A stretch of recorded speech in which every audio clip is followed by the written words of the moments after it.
दोस्तों good evening. और मेरे ख्याल से एक और ग्रेट इवनिंग है। यहाँ पर जो है लगातार पांचवें दिन जो है मार्केट जो है काफी तेजी दिखा रहा है और ये चौथा दिन लगातार जब है मार्केट 100 पॉइंट से ज्यादा की मूव दिखा रहा है। तकरीबन 90% स्टॉक्स ऊपर की तरफ जा रहे हैं। यहाँ पर जो है एक अच्छी चाल देखने को मिली है मार्केट में। और जिस लेवल से हम कह रहे थे जो सपोर्ट जोन था 11,550 11,600 जो ब्रेक नहीं हुआ वहीं से बाउंस बैक आया जब बाकी लोग काफी क्रैश क्रैश चिल्ला रहे थे। आपने देख लिया क्या होता है लेवल्स का कमाल। और कहीं ना कहीं जो है अब हम एक रेजिस्टेंस जोन के आसपास भी आ रहे हैं। वो टेलीग्राम पर मैं ठीक से आपसे डिस्कस भी करूंगा। दोस्तों यहाँ पर स्वागत है आपका आपके अपने चैनल टीके मनी में। मेरा नाम है Tribhuvan, NSM certified in equity derivatives में। जो नए लोग आए हैं वो टेलीग्राम पर आ सकते हैं। 2900 के आसपास लोग पहले से मौजूद हैं, वो टीके मनी सर्च कर सकते हैं और वो टेलीग्राम पर आ सकते हैं। और नीचे एक लिंक दी हुई है, आप जो है वहां पर से जो है अब स्टॉक्स में फ्री अकाउंट ओपनिंग है। 4,000 रुपीज के आसपास की बेनिफिट है। एजुकेशनल कंटेंट आपको 4,000 रुपीज के आसपास का मिलेगा, जो बिगिनर्स के लिए भी काफी फायदेमंद है और प्रोफेशनल ट्रेडर्स के लिए भी जो है आप वहां पर अकाउंट ओपन करके ट्रेडिंग इन्वेस्टमेंट कर सकते हैं। नीचे लिंक दी हुई है डिस्क्रिप्शन बॉक्स में।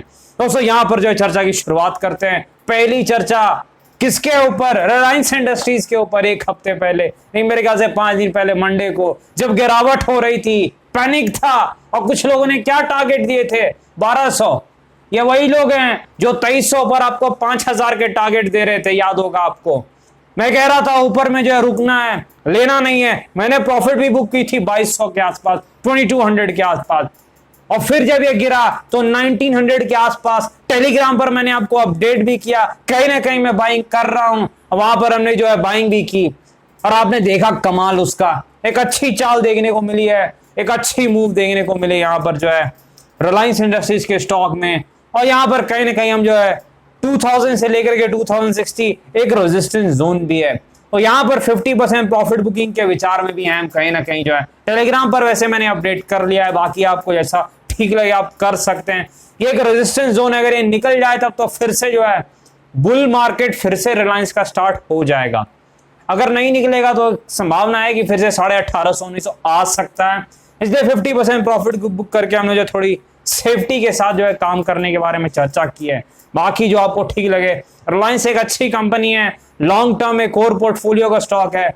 मेरे ख्याल से कोई समस्या तो है नहीं लॉन्ग टर्म में, लेकिन ये जो चर्चा है थोड़ी शॉर्ट टर्म इस टाइप की है। शॉर्ट टर्म की इसलिए हम कह रहे हैं, वरना लॉन्ग टर्म में कोई समस्या रिलायंस में है नहीं। कहीं ना कहीं अगर oil and gas business struggle कर रहा है तो इनका जियो का और रिटेल का बिजनेस जो है अच्छा परफॉर्म कर रहा है। वो कहीं ना कहीं जो है मार्जिन ऑफ सेफ्टी दे रहा है, एक कुशन प्रोवाइड कर रहा है। तो एक अच्छा जो है यहाँ पर जो प्रदर्शन रहा है। और कहीं ना कहीं आपको एक चीज सीखनी होगी मार्केट में जो है आपको क्या करना है। जब लोग बेच रहे हैं तब गट्स चाहिए आपको खरीदने के लिए सही चीजों को सही भाव में, डरना नहीं है। और ऊपर में ये सब लोग खरीद रहे हैं दौड़ दौड़ करके, चारों तरफ जो है आवाजें हो रही है ले लो ले लो। आपको देखना है क्या यहाँ प्रॉफिट बुक करना ठीक रहेगा। तो थोड़ा ध्यान से काम कीजिए, कहीं ना कहीं अपनी पर्सनल एनालिसिस को थोड़ा और जो है मजबूत कीजिए, काफी आपको फायदा होगा यहाँ पर जो है। अच्छा, अगला जो स्टॉक है मेरे ख्याल से आईडीएफसी फर्स्ट बैंक का स्टॉक है। काफी दिनों बाद इसके ऊपर चर्चा हो रही है। आखिरी बार चर्चा हुई थी मेरे ख्याल से 27 के सपोर्ट के आसपास था। मैंने कहा था एक अच्छी चाल दिखा सकता है। 4 रुपए की चाल जरूर आई है, पर अगर आप परसेंटेज टर्म में देखें मेरे ख्याल से 15% के आसपास की चाल आ चुकी है।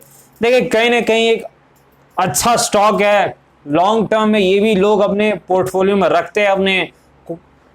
कई बार जो है यहाँ पर एक चीज देखने को मिली है कि थोड़ी जो है डिप भी दिखाता है। कहीं ना कहीं ये एचडीएफसी कोटक बैंक की तरह तो नहीं, लेकिन फिर भी इसकी भी एक अपनी चाल है। कहीं ना कहीं स्विंग ट्रेडिंग में भी अच्छा काम करता है और इन्वेस्टमेंट के लिए भी मेरे ख्याल से जो है लॉन्ग टर्म इन्वेस्टर्स के लिए कहीं ना कहीं एक अच्छा जो है मुनाफा बना सकता है, क्योंकि यहाँ पर अच्छी मैनेजमेंट है, हाई क्वालिटी मैनेजमेंट है, अच्छा विजन है।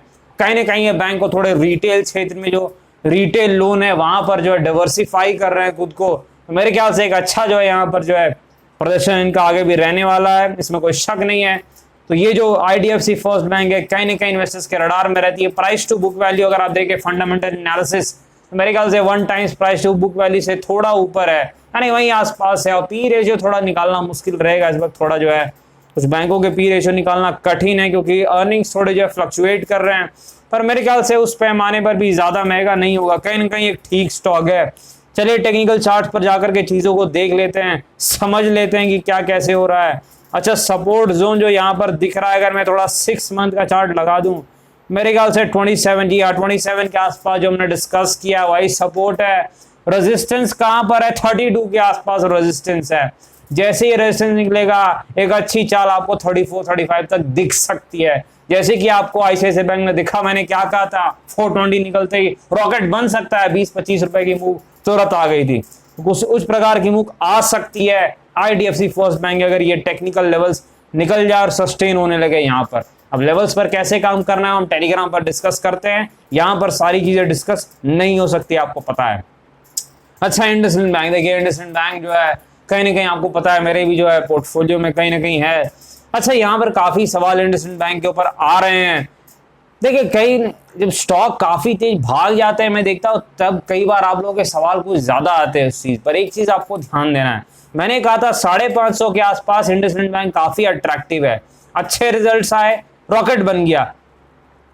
और आप देख सकते हैं 450 550 के सपोर्ट को इसने सेकेंड टाइम जब आया मेरे ख्याल से वो ब्रेक नहीं किया इसने। वहां से कहीं ना कहीं 585 से ये निकल पड़ा ऊपर की तरफ जो है। लेकिन यहाँ पर आपको एक चीज का ध्यान देना है, अब ये रॉकेट बन चुका है, अच्छे रिजल्ट आ चुके हैं। प्राइस टू बुक वैल्यू के हिसाब से मेरे ख्याल से 1.8 times price to book value है, और पी रेशियो के हिसाब से मेरे ख्याल से 20 टाइम्स पी रेशियो है। यानी ठीक है, कहीं ना कहीं ना ज्यादा महंगी है ना सस्ती है, लेकिन टेक्निकली ये रॉकेट बन चुकी है। इसने कहीं ना कहीं टेक्निकली अच्छा परफॉर्म जरूर कर रही है, लेकिन मेरे ख्याल से गिरावट आए तो ज्यादा बेटर रहेगा। यहाँ पर पोजीशन बनाने में एक ही खतरा है, हो सकता है आप लेंगे और स्टॉक इंतजार कर रहा है आप ही के लेने का, और वो फिर नीचे की तरफ चल पड़ेगा।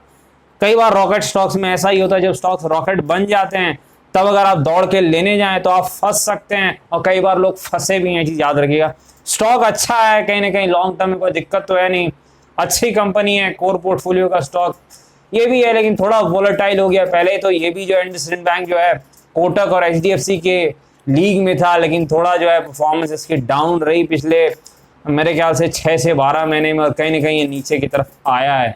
वरना ये मेरे ख्याल से 2000 के आसपास था जब मैं इसे पहले जो है ट्रेडिंग करते थे। मुझे याद है 1800 पे लो, 2000 पे बेच दो, प्रॉफिट बुक कर लो, ऐसे हम खेलते थे इंडसइंड बैंक को।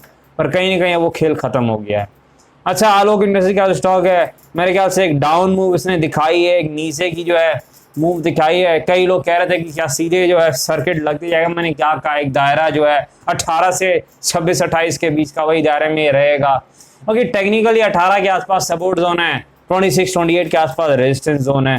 तो ये दायरा जब तक ब्रेक नहीं होता किसी तरफ, तो ये ऐसे ही चलता रहेगा, और वॉल्यूम तो आ नहीं रहे हैं। मैंने क्या कहा था आपको पिछली बार जब कह सर क्या ये जो है रॉकेट बन के फिर से वो बड़े रेजिस्टेंस की तरफ चला जाएगा, मैंने क्या कहा था, नहीं अभी जो है समय लगेगा। क्यों? क्योंकि देखिए वॉल्यूम वैसे हो नहीं रहे हैं जो मैंने आपको बताया था। किसी भी दिन जो है वॉल्यूम उस प्रकार के नहीं हुए हैं जिस वॉल्यूम की हम चर्चा कर रहे थे। चलिए आज का वॉल्यूम देख ले, फिर से कम वॉल्यूम है। अच्छा, ये डाउन मूव जरूर है, तो मेरे ख्याल से वॉल्यूम ना अप मूव में ज्यादा हो रहे हैं ना डाउन मूव में, कहीं ना कहीं टेक्निकली न्यूट्रल है इस वक्त पर जो स्टॉक है। तो यहाँ पर एक चीज आपको देखना है, देखिए जब ये टेक्निकली न्यूट्रल है तो यहाँ पर कुछ भी जो है बड़े टारगेट्स देना ठीक नहीं रहेगा। रिजल्ट आने वाला है, मेरे ख्याल से 5 दिन के अंदर रिजल्ट आ जाएंगे, थर्सडे को रिजल्ट है। तो यहाँ पर एक दायरे में फंसा हुआ है स्टॉक, 18 रुपए के आसपास इसका सपोर्ट जोन है, मैंने आपको बताया था, आप चार्ट पर खुद से भी देख सकते हैं। देखिए 18-19 के आसपास ये सपोर्ट जोन है, और ये जो है 26-28 के आसपास रेजिस्टेंस जोन है। बाकी कोई खबर तो आ नहीं रही है कि यहाँ पर जो है कुछ अब मूव देखने को मिले। यहाँ पर एक चीज जरूर आपको ध्यान देना है कि स्टॉक तभी तेज भागेगा जब इसमें वॉल्यूम आएगा। याद रखिए, वॉल्यूम बहुत इंपॉर्टेंट चीज होती है टेक्निकल एनालिसिस में, और वॉल्यूम का कमाल आपने देखा भी है, बताने की जरूरत नहीं है। तो वॉल्यूम जब तक नहीं आएगा, ये फीके वॉल्यूम रहेंगे, ट्रेडर्स का इंटरेस्ट नहीं रहेगा, तो स्टॉक कहीं ना कहीं ऊपर थकेगा, थोड़ा भागेगा फिर गिर जाएगा। जब ये वॉल्यूम तेज रहेंगे तब तीखा भागेगा, इस चीज को आप याद रखिएगा, क्योंकि तेज वॉल्यूम वो बायर के इंटरेस्ट को दिखाते हैं। आप देखिए इंडसइंड बैंक में किस प्रकार यहाँ पे जो वॉल्यूम हुए थे नीचे में, और वहां से देखिए ये रॉकेट बन गया था 30% के आसपास, और पहले देखिए वॉल्यूम कितने कम थे और फिर वॉल्यूम बढ़ गए, और बड़े वॉल्यूम पर जब स्टॉक चलते हैं तब वो रॉकेट बन जाते हैं। याद रखिएगा चीज को। तो वॉल्यूम ऐसे हो नहीं रहे। एवरेज जो वॉल्यूम है मेरे ख्याल से 1.5 करोड़, उससे कम ये 40-50% कम वॉल्यूम दिखा रहा है, और जब तक वॉल्यूम नहीं दिखेगा रॉकेट बनना मुश्किल है, इस चीज को आप याद रखिएगा। वॉल्यूम होगा तभी जो है बड़ी तेजी दिखेगी, ये चीज आपको जरूर ध्यान में रखनी है। बिना वॉल्यूम के बड़ी तेजी बहुत ज्यादा मुश्किल लगती है, इस चीज को आप हमेशा याद रखिए। तो वॉल्यूम कितने होने चाहिए मैंने आपको बताया है, 7 करोड़ के आसपास के वॉल्यूम सही है, लेकिन इतने होने तो मुझे दिख नहीं रहे हैं। तो चलिए 4-5 करोड़ भी हो जाए तो चलेगा, लेकिन वो होते 7 करोड़ के आसपास के वॉल्यूम तो ज़्यादा बेटर रहेगा। ठीक है, देखते हैं क्या होता है। यहाँ पर जो अगला स्टॉक है वोडा आइडिया का स्टॉक है। देखिए वोडा आइडिया कहीं ना कहीं हम जो है आपको पता है ये थोड़ा सा वॉलेटाइल स्टॉक है। ये वही लोग यहाँ पर ट्रेड या इन्वेस्ट करें जो ज़्यादा जोखिम ले सकते हैं, और मैं कहीं ना कहीं इसमें इन्वेस्ट तो नहीं करता, लेकिन ट्रेडिंग जरूर करता हूँ। मैंने की भी थी, टेलीग्राम पर आपको बताया भी था, मेरे ख्याल से 1 हफ्ते पहले हमने ट्रेडिंग की थी। देखिए 7.5 के आसपास वोडा आइडिया का टेक्निकल सपोर्ट लेवल है। यहाँ पर अगर आप चार्ट पर जाकर देखिए, यहाँ 7.5 के आसपास टेक्निकल सपोर्ट लेवल्स यहाँ पर दिख रहे हैं, और रेजिस्टेंस जो है 12 के आसपास, जहां मैंने आपको प्रॉफिट बुक करने के लिए कहा था पिछले बार, याद होगा आप लोगों को 12.5 के आसपास जब न्यूज आई थी, रॉकेट बन चुका था, 20-30% भाग रहा था, मैंने कहा था प्रॉफिट खींच लीजिए, कहीं ना कहीं रेजिस्टेंस है, पिटाई हो सकती है, अच्छी खासी गिरावट देखने को मिली वहां से, और 7.5 के आसपास एक सपोर्ट लेवल है। तो ये जो है कहीं ना कहीं जो है 7.5 पे एक सपोर्ट है, सपोर्ट से 1 रुपए के आसपास है। ठीक है, जब तक 12 रुपए जो है वो टेक्निकल बड़ा टारगेट है, वो जब तक नहीं निकलता है, बड़ी चाल में दिक्कत होगी, वो निकलेगा तभी। अब कोई बड़ी इन्वेस्टमेंट की कोई न्यूज आ जाए कहीं से कि जो है एक अच्छी खासी इन्वेस्टमेंट हो रही है वोडाफोन आइडिया में, याद रखेगा अच्छी इन्वेस्टमेंट की न्यूज जब तक नहीं आएगी, Voda idea range bound stock बनकर रहेगा जैसे वो रहता है। पर ट्रेडिंग तो बिल्कुल किया जा सकता है, स्विंग भी और इंट्रा ट्रेडिंग भी हम करते भी हैं, जब मौका मिलता है तो लेवल जब हमें मिलते हैं तो ये चीज को आप जरूर ध्यान रखिएगा। वोडा आइडिया एक अच्छी वॉलेटाइल स्टॉक है, लेकिन यहाँ पर जो है ये वही लोग काम करें जो ज्यादा जोखिम ले सकते हैं, कम जोखिम वालों के लिए ठीक नहीं है, मैं हर बार कहता हूँ, क्योंकि फिर दिक्कत हो सकती है लेकर के। अगर आप फंस गए तो फिर जो अगर सपोर्ट टूटा तो 5.5-6 के लेवल्स भी आ सकते हैं, याद रखिएगा इस चीज को। ऐसे कहीं ना कहीं जैसे फंडामेंटल्स लग रहे हैं, लगता है कि जो है एक रेंज बाउंड मूवमेंट दिखाएगा, क्योंकि रिजल्ट इस बार के पिछले बार से थोड़े अच्छे हैं, आरपूस भी बड़े हैं, एवरेज रेवेन्यू पर यूजर, तो याद रखिएगा।